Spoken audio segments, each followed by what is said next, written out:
Today we're making dumb people smart, so I'm going to be showing you how to install this VanTrue N4 Pro S as quickly and easy as possible. Now I just want to start by saying that VanTrue did send me this camera. We got to hang out with them at their booth at the 2025 SEMA show because we built the bumpers for Chris Fix on his Jimny, which was really cool. So they sent me a camera. They also sent me the hardwire kit and also a SD card that goes inside of the camera, along with a polarizer.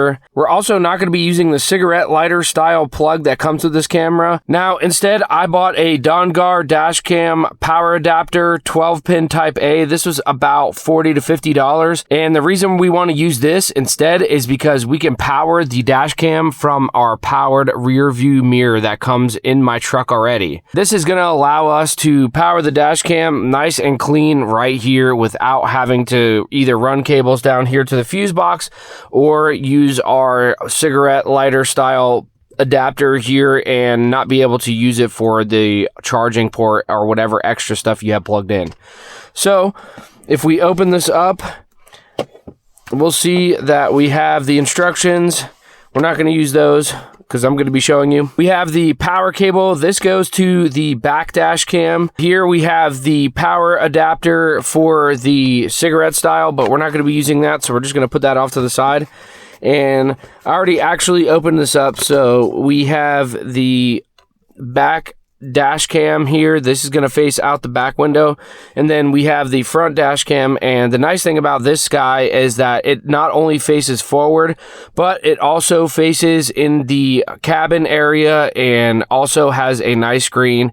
And this is great if you're somebody like an Uber or Lyft driver. A great way to install this so you can record the people that are in your vehicle in case they do something stupid. So we're going to take this and we're going to put this up on the window. Now, the first thing we are going to do is take some invisible glass cleaner and a rag, and we are going to clean up here where we're going to be mounting the cable and also the dash cam. So we're just going to take some glass cleaner here and spray it on the window. And then we're going to take our rag and we're going to get it nice and clean and wipe off any overspray. I could have just sprayed it on the rag, but we're just going to clean it and get any oil and fingerprints or dirt off the window. That way we have a nice clean area. And my window's a little dirty on the outside, and that's okay. As long as we get this area nice and clean, then we'll be good. Next, we're going to be taking the mounting plate that looks like this, and we are going to be sliding it up on the back of the dash cam. And then we can see exactly where we want to put it, and we're just going to kind of center it on the window here. So I'm showing you exactly how I would do this. You can put it wherever you want. Maybe you want it to the left or to the right, but I'm going to put it in the center. So now that we know where we want it to go, we're going to pull the sticker off here, and we are going to place it exactly where we want. So right about there. And the nice thing is that this can be adjusted if we want right or left. So if it doesn't happen perfectly, then it's still okay.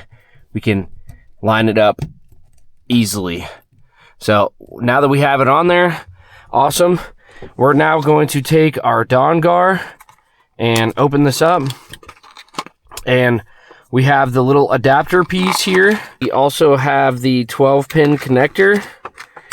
And we have a USB-C cable. So this is going to go into the power area of the camera. And then this guy here is going to plug into the back of the rear view mirror. So we're going to take a look at the rear view mirror here. And you'll notice that there's the 12-pin connector right here. And we just want to squeeze down on that. Now we're going to take that and we're going to plug it into our adapter here. And you should be able to just clip it in. And then we're going to take this and we're going to put that back into the mirror. Now, once we've done that, we need to plug it into the back of the adapter that they give us here.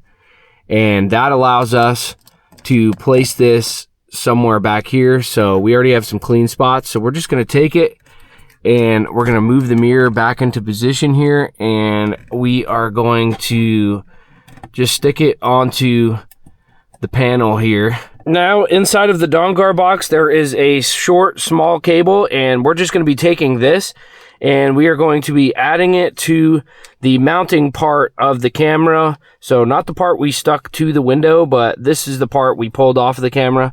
So you can see we still have that up there. But this guy here is going to plug in to that little adapter and that we stuck up here. So if we look up here, we can see that there's a USB-C side of things to the dongar adapter here that connected into the 12-pin connector, and then it connects into the side of this. So now that we have that ready, we can just stick the camera back onto the mount, and we're ready to go on the front part of the window. All right, so now inside of the VanTrue box, we have a super long cable. It came in another box and we pulled it out, and we're gonna just take the straps off of it, and this is going to go to the back dash cam.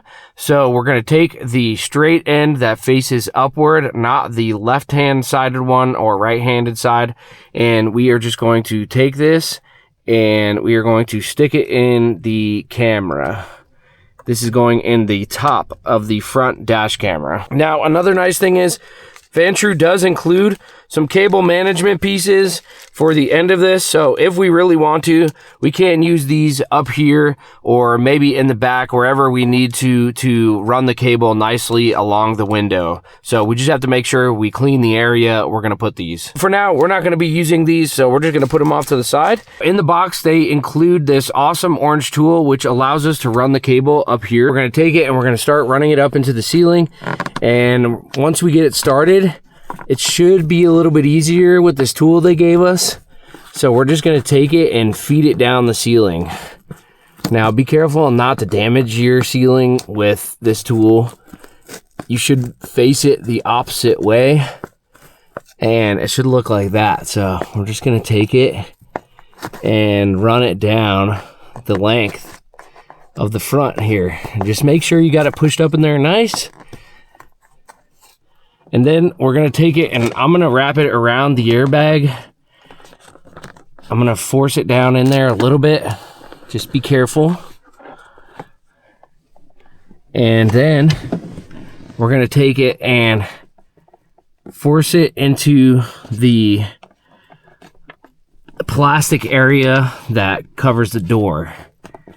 So we're just gonna take the tool and lip it in there, and you should just be able to feed it right down. And you might have to work it a little bit. It's not going in there perfectly. And you're gonna wanna push it all the way to the back of that so it doesn't come out.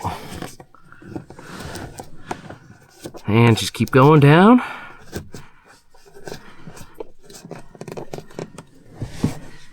And we got a little bit of a tangle here, so we're just gonna pull it out.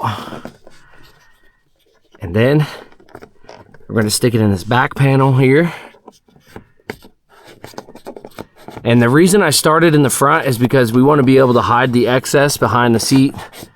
So, all right, now we're good. We're gonna take the excess and put it in the back. And without even getting out of the car, I'm just gonna do this. We're just gonna stay inside the car right here. Just keep feeding it to the back.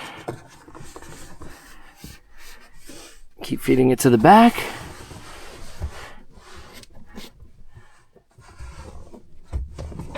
And you don't necessarily need to use the tool, but it does help make it easier. But for this part, it's a little bit easier if I don't. It's usually easier with the hard plastic areas. Any of the soft plastic areas, this is definitely easier right here. All right, and now you'll see we have all our access back here. All right, so now we are going to grab our back dash cam out of the box and the glass cleaner and rag, and we're gonna walk around here. And we are gonna put back the seat, and we want to clean a spot on the window for the dash cam. So right here, we're gonna squirt it and just get this nice and clean so there's no oil or dirt right there. We are going to put the dash cam on the window. Now, one other thing I do realize is we need to check which direction the slider goes. So we're gonna go up front here and we are going to turn the car on accessory mode I have the door open, so it's beeping. And if you have a rear slider, we just want to make sure we don't put it on the sliding side. So as you'll notice, it's going from right to left. All right, now that we know that it slides that way, we want to take our dash cam and we are going to flip it out like this, and we want to take the piece of plastic here off of the camera lens, and then we are going to take it and just place it right where we want it. So I'm going to put it pretty close to the center, and I'm going to put it pretty close to the top of the window, and then we're going to push down. Keep this nice and neat. We're going to plug in the back end of the cable, and then we are going to hide this part. We're going to face the camera up here and just make sure we have enough slack. And I like the cable to be nice and neat, so we're just going to put it down, and there's a plastic rim here in this Toyota, and we're just going to run it down, down, down, and we're just hiding wires basically. And then on the upper part up here, the airbag plastic, we're going to run the cable down that in order to hide it down to the other part. And we do have a bunch of excess here, but we're just going to hide it down into the bin for now, and that should be good. Now that we have the back dash all hooked up, we need to take out the micro SD card. So this is the one that they sent me, but if you have another micro SD card, you can use that also. Now, once we have the micro SD card out, we are going to take the logo side of things and we are going to face it forward with the little notch upward, and we're going to pull off this side of the camera. We just want to take it and push it in and then click it in. So it's going to kind of have like a little bit of play, and we want to push it all the way in with your fingertip until it clicks, and you'll notice that it's flush now with the camera. So now we can put the power button back on here. Just stick it on there, nice and closed. There you go. And we're good to go. Let's start the engine and see if we're good. We also need to take off the plastic piece on the front lens, so we can do that. And that is how you install this dash cam as quickly as possible. That 12-pin connector really speeds up the process, and it makes it much cleaner, so you don't have to look at cables running down your dash or having to hardwire in a cable to your fuse box in the vehicle. If you guys have any questions or comments, leave them below. Hit that subscribe button. Thank you guys for watching, and to get even smarter, see more of my videos.